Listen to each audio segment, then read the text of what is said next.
Hello, everyone. It's Carol again here with your nighttime story. We are still reading The Secret Garden, and in fact, we're in chapter 23. This chapter is entitled Magic. So we know everybody, Colin, Mary, and Dickon, have been spending time in the secret garden, watching the plants grow, tending to the plants, and even Ben Weatherstaff, the manor's gardener, has been taking part. So let's find out what's happening now. Everyone grab your pillows and your blankets, get comfortable, and let's begin. Dr. Craven had been waiting some time at the house when they returned to it. He had indeed begun to wonder if it might not be wise to send someone out to explore the garden paths. When Colin was brought back to his room, the poor man looked him over seriously. "You should have not stayed so long," he said. "You must not overexert yourself." "I am not tired at all," said Colin. "It has made me well. Tomorrow I am going out in the morning as well as in the afternoon." "I'm not sure I can allow that," answered Dr. Craven. "I am afraid it would not be wise."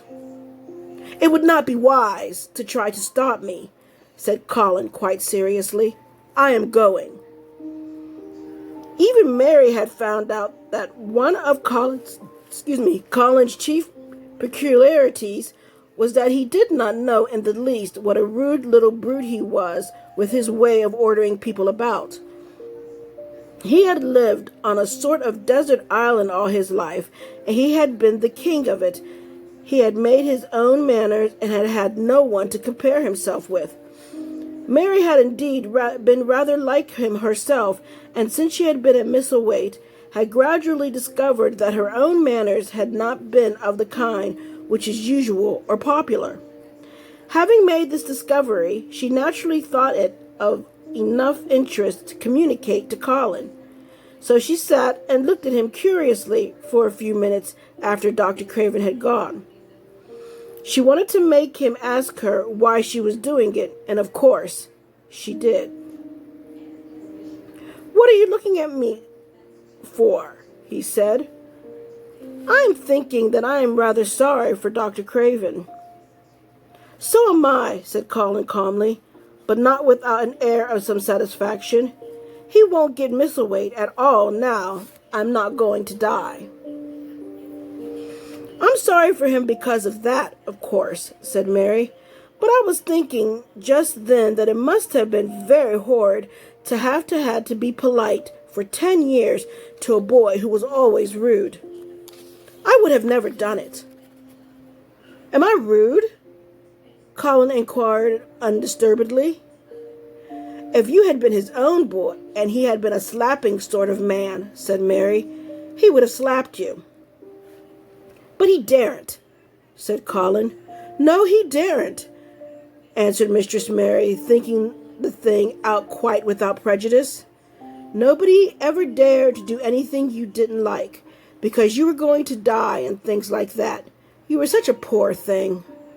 "But," announced Colin stubbornly, "I am not going to be a poor thing.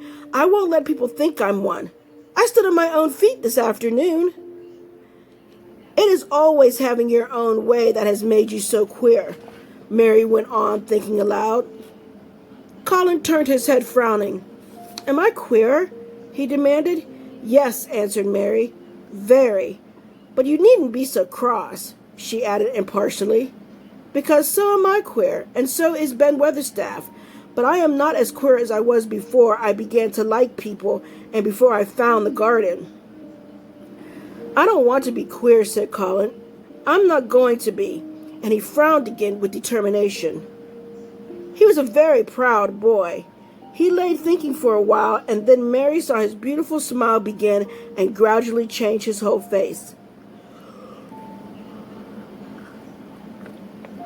"I shall stop being queer," he said. "If I go every day to the garden, there is magic in there. Good magic, you know, Mary. I am sure there is." "So am I," said Mary. "Even if it isn't real magic," Colin said, "we can pretend it is. Something is there. Something. It's magic, said Mary, but not bad. It's good. They always called it magic, and indeed it seemed like it in the months that followed, the wonderful months, the radiant months, the amazing ones. Oh, the things which happened in that garden. If you have never had a garden, you cannot understand. And if you had had a garden, you will know that it would take a whole book to describe all that came to pass there. At first, it seemed that green things would never cease pushing their way through the earth, in the grass, in the beds, even in the crevices of the walls. Then the green things began to show buds, and the buds began to unfurl and show color, every shade of blue, every shade of purple, every tint and hue of crimson. In its happy days, flowers had been tucked away into every inch and hole and corner. Ben Weatherstaff had it done, and himself scraped out mortar from between the bricks of the walls and made pockets of earth for lovely clinging things to grow on. Irises and white lilies rose out of the grass in sheaves, and the green alcoves filled themselves with amazing armies of blue and white flower lances of tall delphiniums or columbines or campanulas. She was main fond of them, she was, Ben Weatherstaff said. She liked them things as was allus pointing up to the blue sky, she used to tell. Not as she was one of them as looked down on the earth, not her. She just loved it, she said, as the blue sky allus looked so joyful. The seeds Dickon and Mary planted grew as fairies had tended them. Satiny poppies of all tints danced in the breeze by the score, gaily defying flowers which had lived in the garden for years, and which, it might be confessed, seemed rather to wonder how such new people had got there. And the roses, rising out of the grass, tangled around the sundial, wreathing the tree trunks and hanging from their branches, climbing up the walls and spreading over them with long garlands falling in cascades. They came alive day by day, hour by hour. Fair fresh leaves and buds, tiny at first, but swelling and working magic, until they burst and uncurled into cups of scent, delicately spilling themselves over the brims and filling the garden air. Colin saw it all, watching each change as it took place. Every morning he was brought out, and every hour of each day, when it didn't rain, he spent in the garden. Even gray days pleased him. He would lie on the grass, watching things growing, he said. If you watch long enough, he declared, you could see buds unsheath themselves. You can make the acquaintance of strange, busy insect things running about on various unknown but evidently serious errands, sometimes carrying tiny bits of straw or feather or food, or climbing blades of grass as if they were trees from whose tops one could look out to explore the country.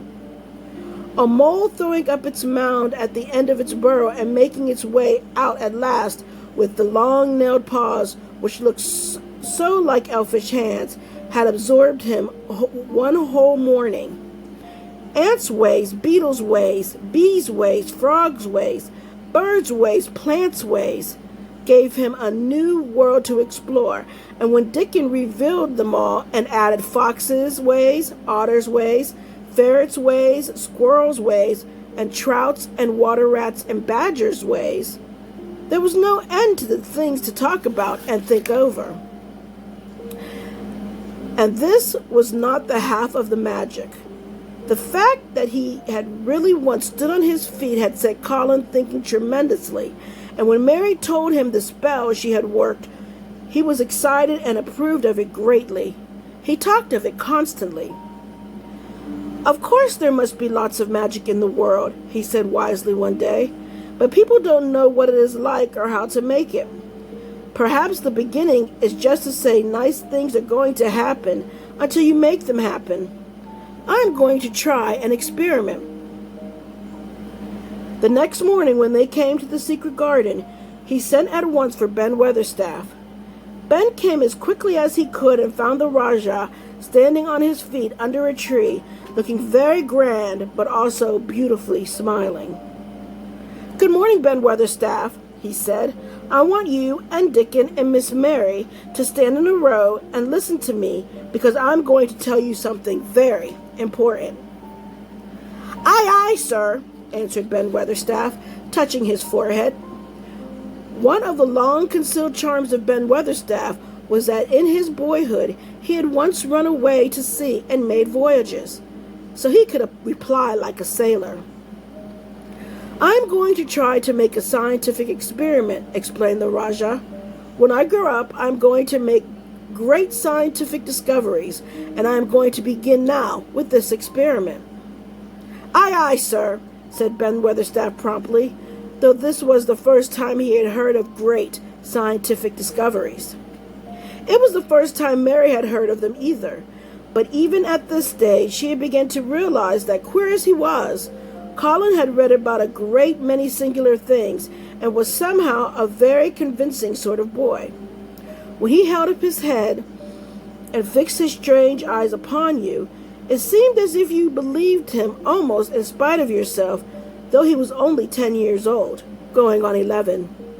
At this moment he was especially convincing because he suddenly felt a fascination of actually making a sort of speech like a grown-up person. "The great scientific discoveries I'm going to make," he went on, "will be about magic. Magic is a great thing, and scarcely anyone knows anything about it except a few people in old books, and Mary a little, because she was born in India, where there are fakirs. I believe Dickon knows some magic, but perhaps he doesn't know he knows it. He charms animals and people. I would never have let him come to see me if he had not been an animal charmer, which is a boy charmer too, because a boy is an animal. I am sure there is magic in everything, only we have not sense enough to get hold of it and make it do things for us, like electricity and horses and steam." This sounded so imposing that Ben Weatherstaff became quite excited and really could not keep still. "Aye, aye, sir," he said, and began to stand quite upright. "When Mary found this garden, it looked quite dead," the orator proceeded. "Then something began pushing things up out of the soil and making something out of nothing. One day, things weren't there, and another they were. I had never watched things before, and it made me feel very curious. Scientific people are always curious, and I'm going to be scientific. I keep saying to myself, what is it? What is it? It's something. It can't be nothing. I don't know its name, so I'll call it magic. I have never seen the sun rise, but Mary and Dickon have, and from what they tell me, I'm sure that is magic too. Something pushes it up and draws it. Sometimes since I've been in the garden, I've looked up through the trees at the sky and have had a strange feeling of being happy, as if something were pushing and drawing in my chest and making me breathe fast. Magic is always pushing and drawing and making things out of nothing. Everything is made out of magic. Leaves and trees, flowers and birds, badgers and foxes, and squirrels and people. So it must be all around us, in this garden and all the places. The magic in this garden has made me stand up, and know I'm going to live to be a man. I'm going to make the scientific experiment of trying to get some and put it in myself and make it push and draw me and make me strong. I don't know how to do it, but I think that if you keep thinking about it and calling it, perhaps it will come. Perhaps that is the first baby way to get it. When I was going to try to stand that first time, Mary kept saying to herself as fast as she could, "You can do it, you can do it." And I did. I had to try myself at the same time, of course, but her magic helped me, and so did Dickens. Every morning and evening, and as often in the daytime as I can remember, I am going to say, "Magic is in me. Magic is making me well. I am going to be as strong as Dickon, as strong as Dickon. And you must all do it too. That's my experiment. Will you help me, Ben Weatherstaff?" "Aye, aye, sir," said Ben Weatherstaff. "Aye, aye." "If you keep doing it every day as regularly as soldiers go through drill, we shall see what will happen and find out if the experiment succeeds. You learn things by saying them over and over and thinking about them until they stay in your mind forever, and I think it will be the same with magic. If you keep calling it to come to you and help you, it will get to be a part of you, and it will stay and do things. I once heard an officer in India tell my mother that there were fakirs who said words over and over 1,000 times," said Mary. "I've heard Jem Weatherstaff's wife say the same thing over thousands of times, calling Jem a drunken brute," said Ben Weatherstaff dryly. "Somehow all has come of that, sure enough. He gave her a good hiding and went to the Blue Lion and got drunk as a lord." Colin drew his brows together and thought a few minutes. Then he cheered up. "Well," he said, "you see, something did come of it. She used the wrong magic until she made him beat her. If she used the right magic and had said something nice, perhaps, he wouldn't have got as drunk as a lord, and perhaps he might have bought her a new bonnet." Ben Weatherstaff chuckled, and there was a shrewd admiration in his old little eyes. "Thou art a clever lad as well as a straight-legged one, Mr. Colin," he said. "Next time I see Bess Fellowsworth, I'll give her a bit of hint of what magic will do for her. She'd be a rare and pleased if the scientific experiment worked, and so did Jem." Dickon had stood listening to the lecture, his round eyes shining with curious delight. Nut and Shell were on his shoulders, and he held a long-eared white rabbit in his arms and stroked it softly while it laid its ears along its back and enjoyed itself.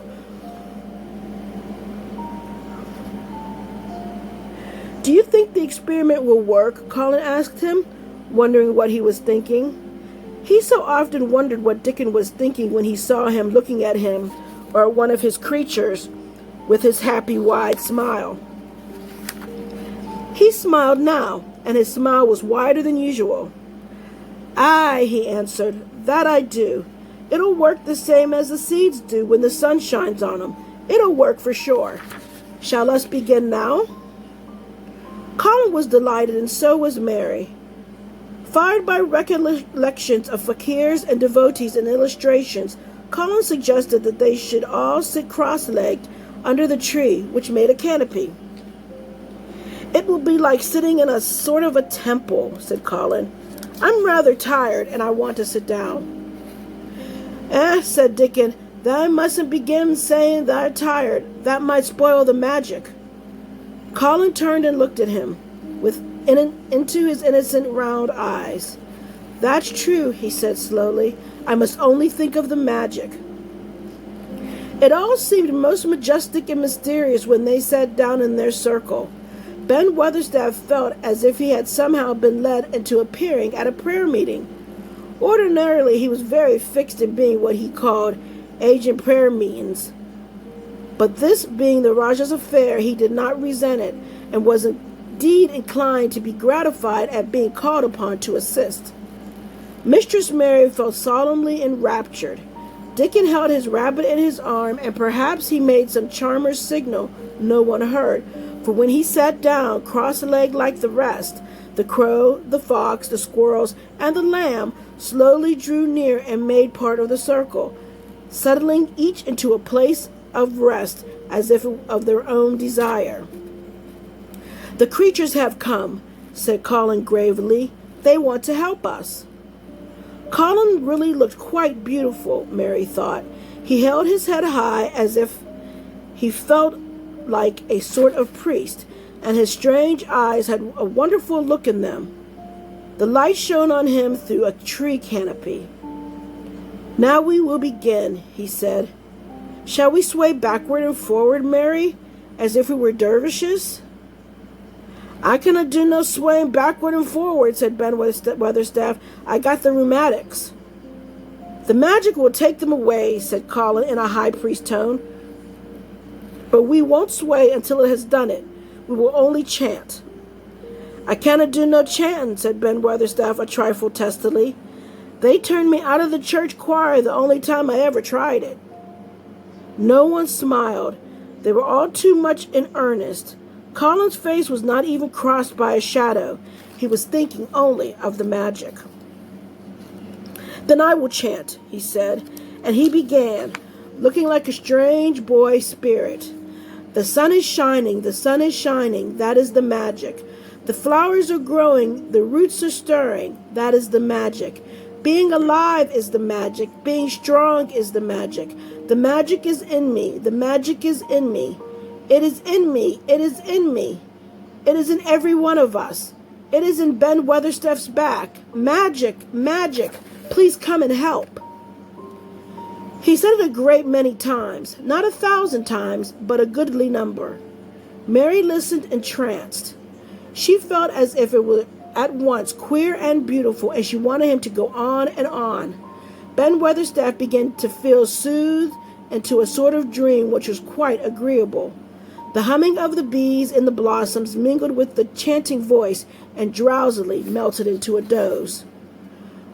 Dickon sat cross-legged with his rabbit asleep on his arm and a hand resting on the lamb's back. Soot had pushed away a squirrel and huddled close to him on his shoulder. The gray film dropped over his eyes. At last, Colin stopped. "Now I'm going to walk round the garden," he announced. Ben Weatherstaff's head had just dropped forward, and he lifted it with a jerk. "You have been asleep," said Colin. "None of the sort," mumbled Ben. "The sermon was good enough, but I'm about to get out of here for the collection." He was not quite awake yet. "You're not in church," said Colin. "Not me," said Ben, straightening himself. "Who said I were? I heard every bit of it. You said the magic was in my back. The doctor calls it rheumatics." The Rajah waved his hand. "That was the wrong magic," he said. "You will get better. You have my permission to go to your work, but come back tomorrow." "I'd like to see thee walk around the garden," grunted Ben.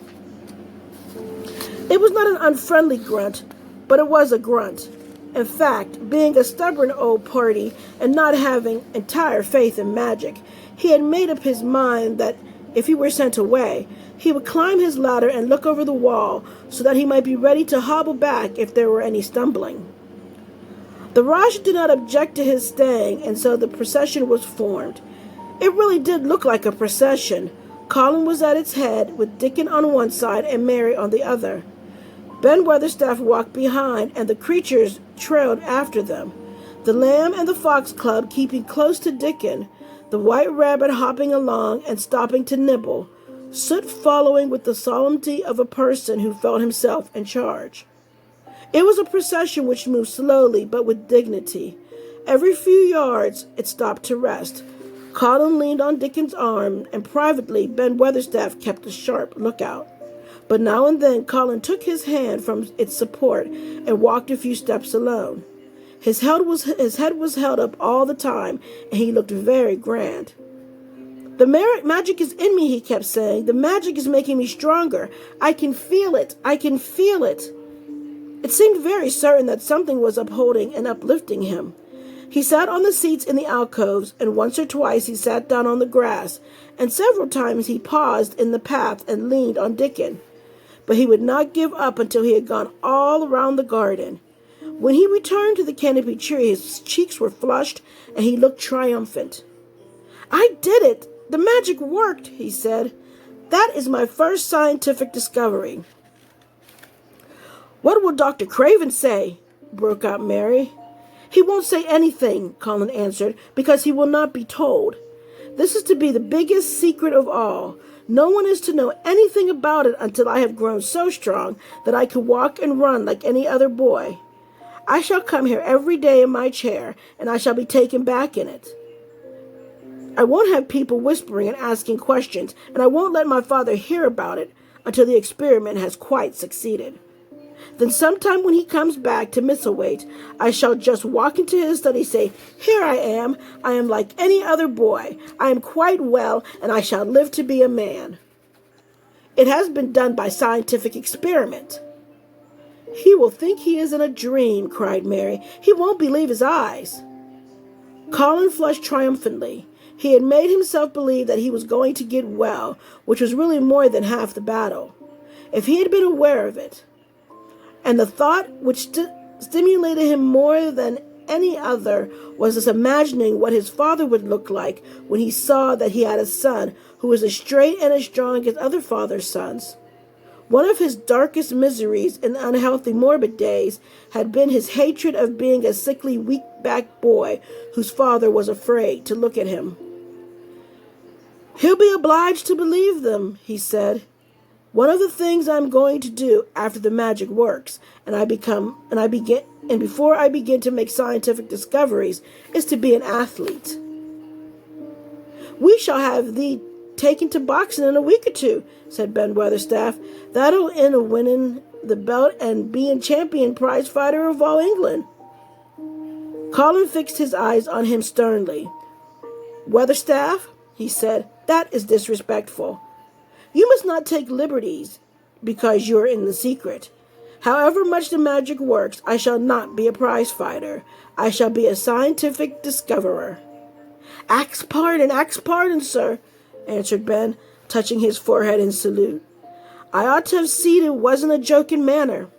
But his eyes twinkled, and secretly he was immensely pleased.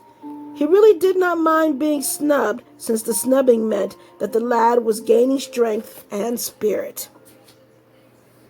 Chapter 23 is completed. So what are your thoughts so far? Colin is a little bit of a spoiled boy, a little bit bossy. But they're knowing that him being bossy, he's growing, he's learning, he's getting stronger. And he's learning things, how to talk to people right, how to be kind, how to be nice. It's good to grow that way. So, Tuesday, we'll be on chapter 24. So until then, enjoy your weekend. Enjoy your Father's Day. If your father's around, wish him a happy Father's Day. And until next Tuesday, I'd like you to sleep well and be blessed.